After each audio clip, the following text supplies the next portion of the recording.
Halo, hari ini kita bersama-sama akan membahas tentang peralatan di JPUB. Jadi, bahasan tentang peralatan di JPUB ini cukup singkat ya, karena memang hanya sedikit poin-poin yang perlu diperhatikan gitu. Nah, pertama secara umum peralatan yang digunakan di industri farmasi itu desain dan konstruksinya harus tepat. Lalu ukurannya harus memadai, tidak boleh terlalu besar dan juga tidak boleh terlalu kecil supaya tidak menyebabkan ruangan tampak sesak gitu ya. Kemudian harus terkualifikasi dengan baik, di mana kualifikasi untuk peralatan itu ada di ada beberapa macam dari kualifikasi desain, kualifikasi instalasi, kualifikasi operasional, dan juga kualifikasi kinerja yang nanti akan dibahas detail oleh Bu Agatha. Kemudian ada juga prinsip lainnya adalah semua peralatan yang digunakan di industri farmasi itu harus mampu menghasilkan produk dengan mutu yang terjamin secara konsisten begitu. Lalu harus dapat membantu untuk mencegah terjadinya kontaminasi silang.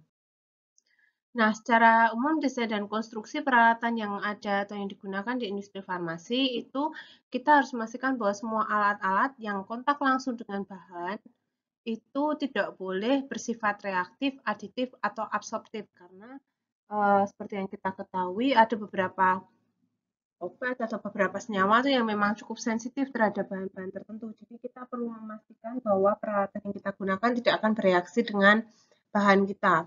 Kemudian juga harus selalu dipastikan bahwa alat-alat itu terpelihara dengan baik.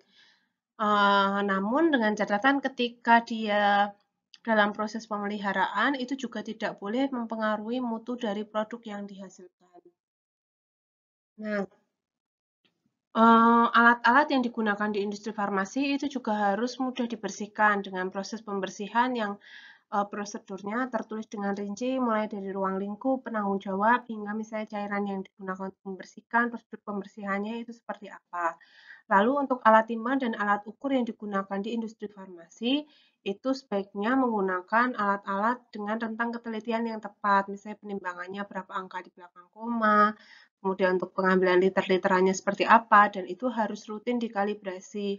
Untuk kalibrasi alat timbang dan alat ukur, jadwalnya seperti apa, itu bagian quality assurance yang melakukan penjadwalan gitu. Misalnya, eh, dalam 1 tahun berapa kali alat timbang ini harus ditimbang, kapan saja harus ditimbang, kayak gitu. Dan hasil kalibrasinya juga harus selalu disimpan. Lalu untuk sanitasi rutin terhadap keseluruhan peralatan juga wajib dilakukan. Kemudian untuk pemasangan dan juga penempatan. Nah, alat-alat yang misalnya kita pesan dari pabrik, kemudian dipasang di industri, itu harus dipasang di tempat yang sesuai ya. Dan kita harus memastikan bahwa jarak antar peralatan itu cukup, tidak boleh terlalu sempit, jaraknya berdekatan. Karena jika jarak antar ini berdekatan, itu bisa menyebabkan sesak gitu ya, tampak sesak, kemudian risiko kontaminasi silang juga akan tinggi, sehingga jaraknya harus cukup. Kemudian setiap pipa air, pipa uap, pipa udara bertekanan, dan juga pipa vakum itu harus tertulis dengan jelas pipa tersebut digunakan untuk mengalirkan apa dan juga arah alirnya seperti apa gitu. Supaya ketika nanti ada masalah itu di antara pipa-pipa tersebut tidak salah apa ya, maksudnya tidak tidak salah eksekusi gitu. Misalnya yang rusak pipa air, ternyata yang dipegang pipa uap gitu. Jadi memang harus ada identitasnya. Kemudian, apabila di dalam ruang produksi atau di industri itu terdapat alat-alat yang rusak, sebaiknya atau hendaklah memang dikeluarkan gitu. Tapi kalau misalnya tidak bisa dikeluarkan dan misalnya akan diperbaiki gitu ya, minimal diberikan tanda bahwa alat tersebut rusak supaya tidak ada yang menggunakan alat tersebut. Karena alat rusak itu bukan berarti tidak bisa dipakai sama sekali, bahkan mungkin ada yang bisa dipakai tapi ketelitiannya kurang. Nah, kayak gitu itu termasuk dalam alat rusak sehingga harus diberi tanda supaya tidak digunakan oleh orang-orang. Lalu untuk pembersihan dan juga sanitasinya. Nah, alat-alat itu rutin dibersihkan setelah digunakan, baik di bagian luar dan juga di bagian dalam. Nah, pembersihan alat-alat itu harus dilakukan sesuai prosedur. Alat-alat yang digunakan kalau misalnya dia untuk untuk beberapa bentuk sediaan yang berbeda, maka kita harus memastikan bahwa eh, kita melakukan validasi pembersihan alat. Dalam artian kita memastikan bahwa meskipun ini digunakan untuk produksi beberapa jenis sediaan, tapi kita harus memastikan bahwa sediaan yang diproduksi nanti tidak akan terkontaminasi oleh obat yang lain yang sebelumnya kayak gitu. Nanti ada validasi pembersihan. Kemudian yang direkomendasikan di JPOB adalah pembersihan dengan metode vakum atau metode cara basah. Metode lainnya juga boleh dilakukan, tapi itu tetap harus ada validasi proses pembersihannya. Metode cara basah itu yang mesti kita bersihkan dengan deterjen gitu ya, dengan air pengalir, kemudian divakum kayak gitu. Lalu untuk alat-alat kecil yang memang bisa dipindahkan, ya nggak selalu kecil juga sih maksudnya, untuk alat-alat tertentu yang memang bisa dipindahkan untuk proses pembersihannya, itu sebaiknya di ruang pencuciannya terpisah dari ruang produksi gitu. Beda dengan alat-alat besar yang memang tidak bisa dipindahkan, ya mau nggak mau dibersihkan di ruang produksi itu.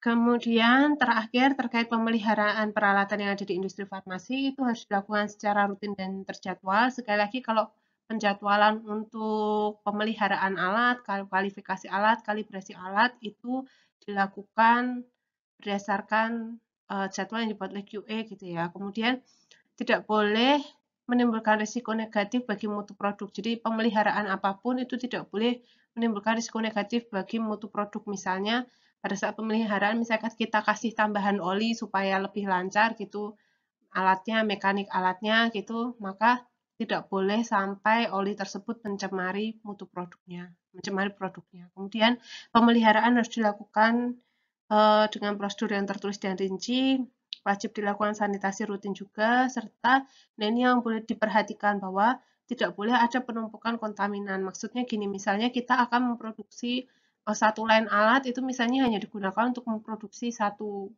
obat gitu ya. Biasanya untuk obat-obat yang memang apa namanya fast moving gitu. Contohnya misalnya kayak Paramek gitu kan fast moving banget atau misalnya kayak tolak angin gitu kan fast moving banget ya. Itu harus diperhatikan biasanya alatnya cuma satu untuk produksi itu. Nah, harus diperhatikan bahwa pembersihannya itu jangan sampai ada penumpukan kontaminan karena ada kecenderungan misalnya oh ini cuma buat satu satu ini kok cuma buat satu produk gitu maka pembersihannya nggak optimal gitu karena toh nggak bakal mencemari yang lain. Nah, tapi perlu diperhatikan ada kemungkinan terjadinya penumpukan kotoran atau penumpukan bahan sebelumnya sehingga bisa menyebabkan kontaminasi. Kemudian perlu dilakukan identifikasi rutin terkait status isi dari alat-alat tersebut dan juga kebersihannya. Jadi alat-alat itu ketika digunakan itu ada stiker khususnya atau ada label khususnya bahwa alat ini sedang memproses atau alat ini sedang memproduksi obat apa gitu. Terus kalau sudah selesai juga biasanya ada labelnya alat ini telah digunakan untuk selesai produksi apa, kemudian sudah dibersihkan oleh siapa. Nah, itu harus ada statusnya, ada stikernya. Itu yang bisa saya sampaikan secara umum terkait peralatan di industri farmasi. Semoga bisa memberikan gambaran teman-teman semua terkait persyaratan peralatan yang ada di JPUB. Sekian, terima kasih.